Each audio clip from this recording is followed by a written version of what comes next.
Halo teman-teman sekalian, pada kesempatan ini saya akan mengajak Anda sekalian kita berjalan-jalan memasuki ruang gereja.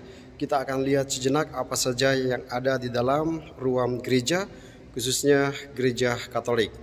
Nah, karena di dalam gereja Katolik itu terdapat banyak sekali simbol-simbol, terdapat banyak instrumen-instrumen yang digunakan di dalam gereja untuk membantu penghayatan umat akan perayaan Ekaristi, kedekatan manusia dengan Tuhan. Oleh karena itu di dalam gereja terdapat banyak sekali gambar-gambar, terus meja kursi dan juga peralatan-peralatan lainnya. Nah, semuanya itu dimaksudkan sebagai sarana untuk membantu manusia, umat beriman yang datang ke dalam gereja untuk bisa menghayati dengan baik perayaan Ekaristi yang dirayakan. Nah, itulah yang ada dalam gereja Katolik yang berbeda dengan gereja-gereja lain atau tempat ibadat lain. Oleh karena itu, kita akan berjalan-jalan untuk melihat apa saja yang ada di dalam gereja kita, gereja Katolik. Nah, kita mulai. Nah, teman-teman sekalian, ini mungkin tidak ada di gereja lain atau di tempat yang lain. Nah, di gereja kita, gereja Katolik, biasanya kalau kita masuk pintu gereja, itu di depan pintu gereja itu ada tempat ini, tempat air suci. Maka orang yang datang ke dalam gereja, di depan pintu dia akan taruh tangan di sini, lalu kemudian dia celupkan tangan ke dalam tempat ini, wadah ini yang sudah ada air suci di sana, lalu dia buat tanda salib. Kemudian setelah tanda salib, nah, waktu umat masuk ke dalam gereja, dia harus memandang ke depan. Apa yang dia pandang? Nah, yang dia pandang adalah itu, salib Kristus, dan di sana ada sakramen Maha Kudus.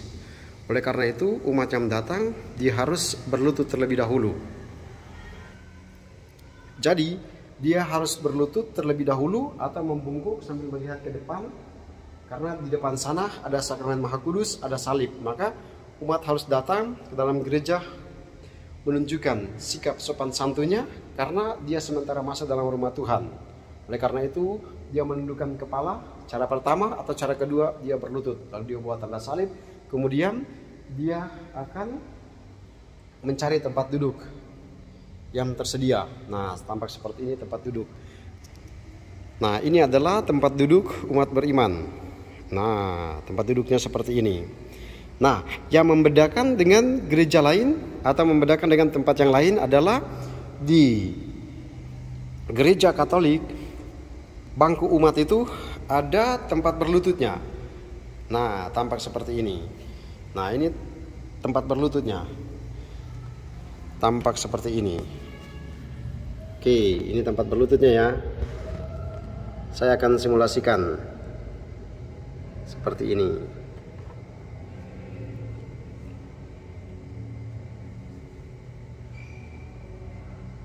Nah, ini adalah tempat berlututnya, karena memang ada saat dimana kita harus berlutut ketika merayakan perayaan Ekaristi.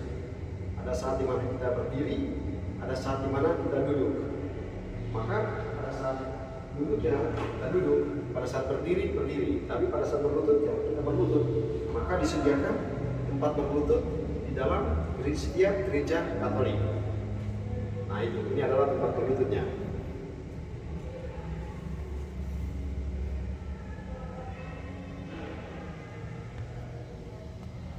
Oke, kita maju lagi. Nah, pasti teman-teman akan bertanya, ini banyak sekali tempat-tempat ini maksudnya apa? Ini, di semua bangku terdapat itu, tempat ini.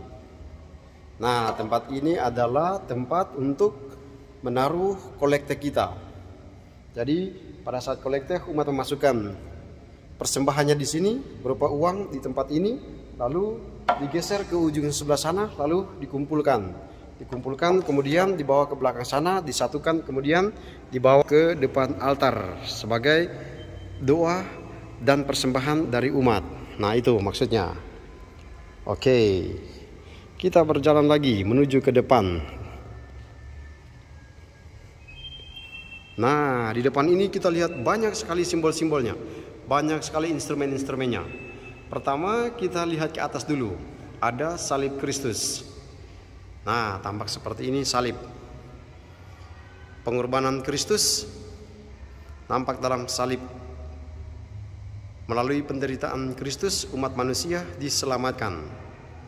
Umat Kristiani diselamatkan oleh karena salib Kristus.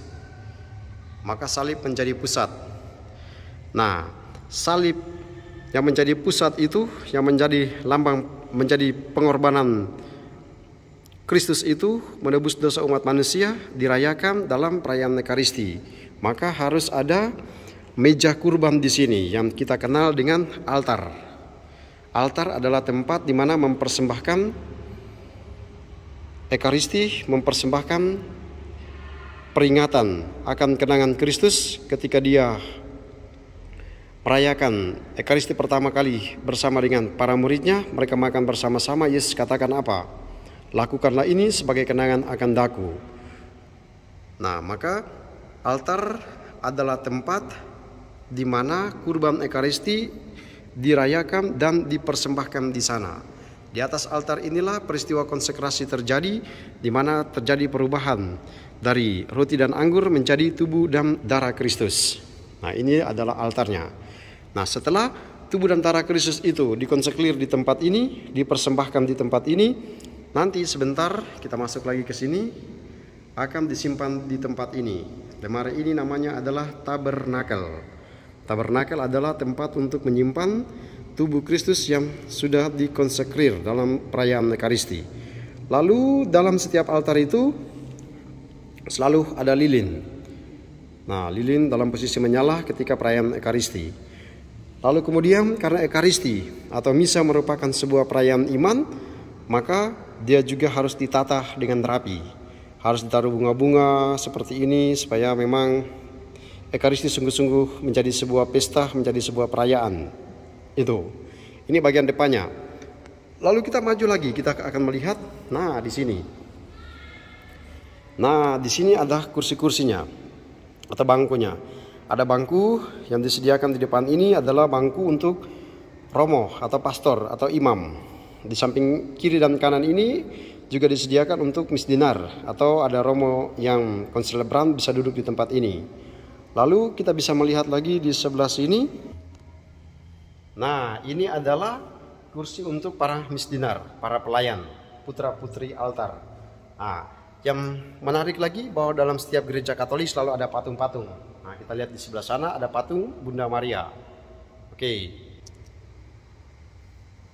Nah, ini adalah patung Bunda Maria.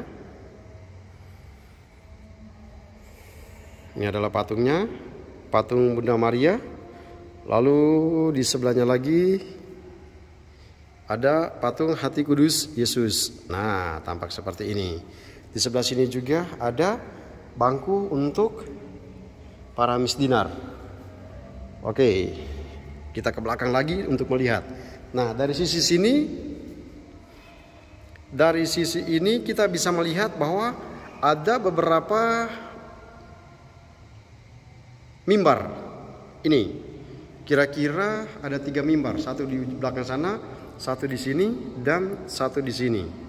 Oke, kita lihat mimbar yang pertama dulu. Nah, ini dia. Mimbar ini adalah mimbar di panti imam, di mana imam, pastor atau romo dia akan merayakan Ekaristi. Nah, di bagian awal-awal imam akan berdiri di tempat ini. Dari pembuka sampai doa pembuka, imam berdiri di sini. Lalu kemudian setelah itu dia datang ke tempat ini untuk membaca Injil. Lalu dia kembali lagi ke sana untuk aku percaya. Lalu kemudian doa umat. Lalu setelah itu dia pergi ke meja kurban, persembahan dan seterusnya. Lalu kemudian di bagian penutup dia kembali lagi ke tempat ini. Nah, ini untuk imam. Sedangkan yang berikut adalah 2 mimbar di depan. Nah, ini adalah mimbar sabda. Oke, ini adalah mimbar sabda Dan fungsi dari mimbar sabda ini adalah tempat di mana sabda Allah itu dibacakan, tempat di mana sabda Allah itu dikabarkan, dibacakan di sana, diperdengarkan kepada umat. Nah, inilah mimbar sabdanya. Nah, ini mimbar sabdanya. Oke, mimbar sabdanya seperti ini. Sabda Tuhan dikhususkan untuk membaca sabda Tuhan. Di sini pula Injil juga dibacakan dan ada khotbah yang disampaikan di tempat ini. Lalu, yang ini apa maksudnya? Nah, ini adalah mimbar untuk membaca doa umat serta untuk pengumuman. Oleh karena itu beda.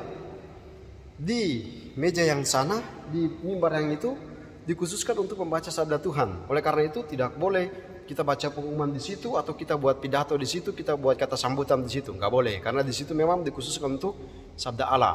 Nah, kalau di tempat ini baru ada boleh memberikan sambutan di tempat ini atau nggak boleh memberikan pengumuman di tempat ini. Nah, itu jadi beda. Lalu kemudian yang satu ini. Nah, tempat ini adalah tempat untuk menaruh evangeliarum. Sebentar, saya ambil evangeliarum supaya menjadi contoh. Nah, ini adalah evangeliarumnya, dan ketika imam sudah selesai membaca Injil, maka dia akan meletakkan evangeliarum ini di tempat yang telah disediakan dalam keadaan terbuka seperti ini. Nah, contohnya seperti ini. Nah, inilah evangeliarumnya. Oke. Maka kita akan lihat seperti ini.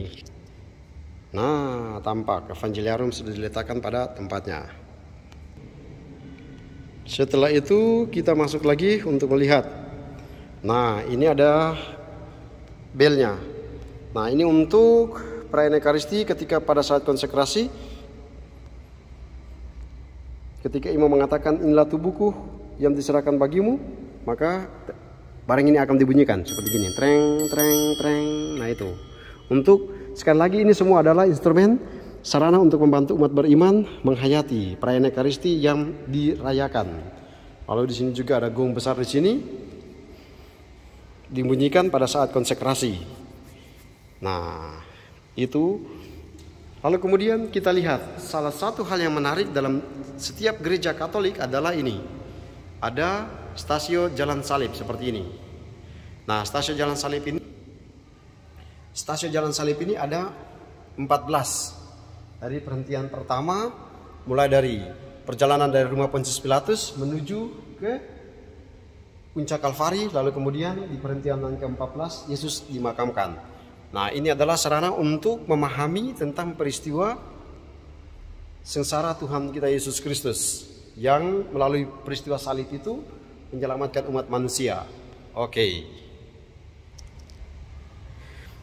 Satu lagi yang menarik dari gereja Katolik adalah ruang pengakuan dosa. Nah, tampak seperti ini. Ruang pengakuan dosa. Nah, ini adalah ruang pengakuan dosanya. Kita akan masuk. Nah, ini adalah ruang pengakuan dosa. Ada 2 kamar, ada 2 ruangan terpisah. Ruangan ini adalah untuk romonya atau pastornya. Nah, ini. Lalu ruangan yang di luar ini adalah ruangan untuk umat. Lalu kemudian umat akan datang, disediakan kursi di sini seperti ini, lalu akan ada pengakuan dosa. Ketika kamu datang ke dalam ruang pengakuan dosa, sudah ada teks di sini, kamu bisa membaca tata cara pengakuan dosa. Imamnya akan duduk di dalam sana, mendengarkan pengakuan dosamu, lalu kemudian terjadi absolusi pengampunan di sana, lalu kemudian umat keluar. Nah, ini adalah ruang pengakuan dosa yang khas dalam gereja Katolik. Oke, kita jalan lagi. Kemana lagi kita? Nah, masih di dalam gereja. Oh ya, saya lupa harus menjelaskan ini.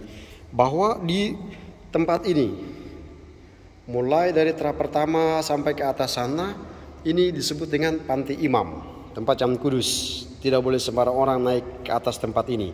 Hanya imam dan para petugas yang melaksanakan tugas pada perayaan Ekaristi. Di luar itu kau jangan coba-coba naik ke atas. Sekarang kita masuk lagi ke ruangan berikut adalah ruang sakristi. Nah, ini adalah ruang sakristi. Apa saja yang ada dalam ruang sakristi? Nah, ruang sakristi adalah ruang di mana imam, misdinar, serta para petugas mempersiapkan diri sebelum perayaan Ekaristi. Nah, ini tampak seperti ini. Di dalam sakristi ini tersimpan benda-benda rohani. Tampak seperti ini, buku-buku perayaan Ekaristi, buku sabda, lalu kemudian peralatan-peralatan liturgi, peralatan-peralatan misa disimpan di tempat ini. Ada anggur misa disimpan di tempat ini, buku-buku misa, dan juga lilin dan juga wiruk seperti ini disimpan di tempat ini. Nah, intinya adalah benda-benda rohani disimpan di tempat ini untuk perayaan Ekaristi. Nah, tampak seperti ini. Lalu kemudian di sini juga ada cermin. Nah, kenapa ada cermin di sini? Nah, cermin di sini untuk membantu imam, para petugas yang bertugas untuk merapikan rambutnya, merapikan bajunya. Karena kan dia tampil di hadapan umum, sehingga dia harus memastikan bahwa semuanya sudah rapi. Begitu, jangan sampai kau sudah masuk di dalam, rambutmu compang-camping atau bajunya masih belum rapi. Maka disediakan cermin untuk maksud itu. Nah, ada lilin-lilin, kemudian baju-baju misa, jubah, toga, lalu kemudian pakaian-pakaian untuk misdinar, pakaian-pakaian untuk asisten imam. Nah, ini adalah ruang sakristinya. Jadi intinya ruang sakristi adalah ruang di mana imam beserta para petugas, para koster mempersiapkan segala macam hal berhubungan dengan perayaan Ekaristi. Jadi sebelum perayaan Ekaristi, semua dipersiapkan di tempat ini terlebih dahulu. Baju sudah harus dipakai, kemudian peralatan-peralatan Ekaristi harus sudah dipersiapkan terlebih dahulu.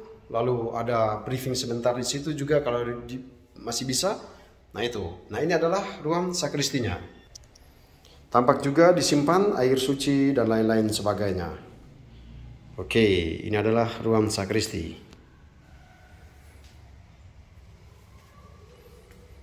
Nah, apalagi yang masih kurang? Nah, harus ada sound systemnya, ada speakernya, karena memang diperlukan supaya sabda yang diwartakan itu diperdengarkan sehingga umat bisa mendengar secara jelas. Sekali lagi, ini adalah bagian depannya, ini adalah bagian kursi umatnya. Nah, dalam banyak gereja sering ada yang namanya, nah ini adalah balkonnya di lantai 2-nya. Nah, ini adalah tempat di mana kor, penggerak dalam setiap perayaan Ekaristi atau ibadat. Nah, ini kor, mereka akan menempati tempat ini. Tampak seperti ini. Ini adalah tempat duduk kornya. Di atas tempat duduk kornya itu ada mic-nya, karena memang ya suara mereka harus jelas diperdengarkan. Ada keyboardnya di sana. Ada peralatan sound systemnya. Ya, sekali lagi semuanya ini adalah sarana untuk membantu perayaan Ekaristi sehingga berjalan lancar. Nah, ini adalah bagian dari tempat kor.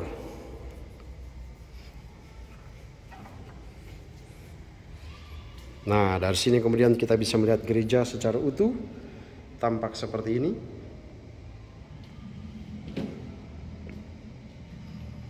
Tempat duduk umat,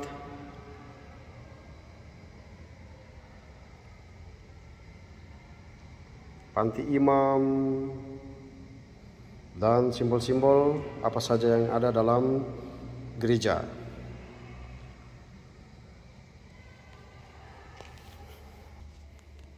Oke, demikian beberapa hal atau beberapa instrumen atau sarana-sarana yang bisa dijelaskan kepada Anda semua ketika Anda masuk dalam gereja kita, gereja Katolik. Nah, dalam gereja Katolik itu banyak sekali peralatan-peralatan, banyak sekali instrumen-instrumen yang digunakan. Sekali lagi mau dikatakan, semua sarana itu hanya menjadi alat untuk membantu setiap umat beriman untuk menghayati perayaan yang dirayakan itu. Dia harus ditata secara rapi karena memang merupakan sebuah perayaan. Dia harus dibuat sedemikian rupa sehingga setiap orang yang datang ke sana mengalami perjumpaan dengan Tuhan, merasakan kedekatan dengan Tuhan dalam setiap perayaan Ekaristi. Maka dia harus dipersiapkan dari sisi kebersihannya dan juga tata ruangnya dan juga bunga-bunga di sana karena memang disebut sebagai perayaan iman, maka harus dipersiapkan segala macam hal di sana. Nah, itulah kehebatan, itulah keindahan dalam gereja Katolik. Terima kasih kepada Anda semua yang sudah menonton. Berkah dalam.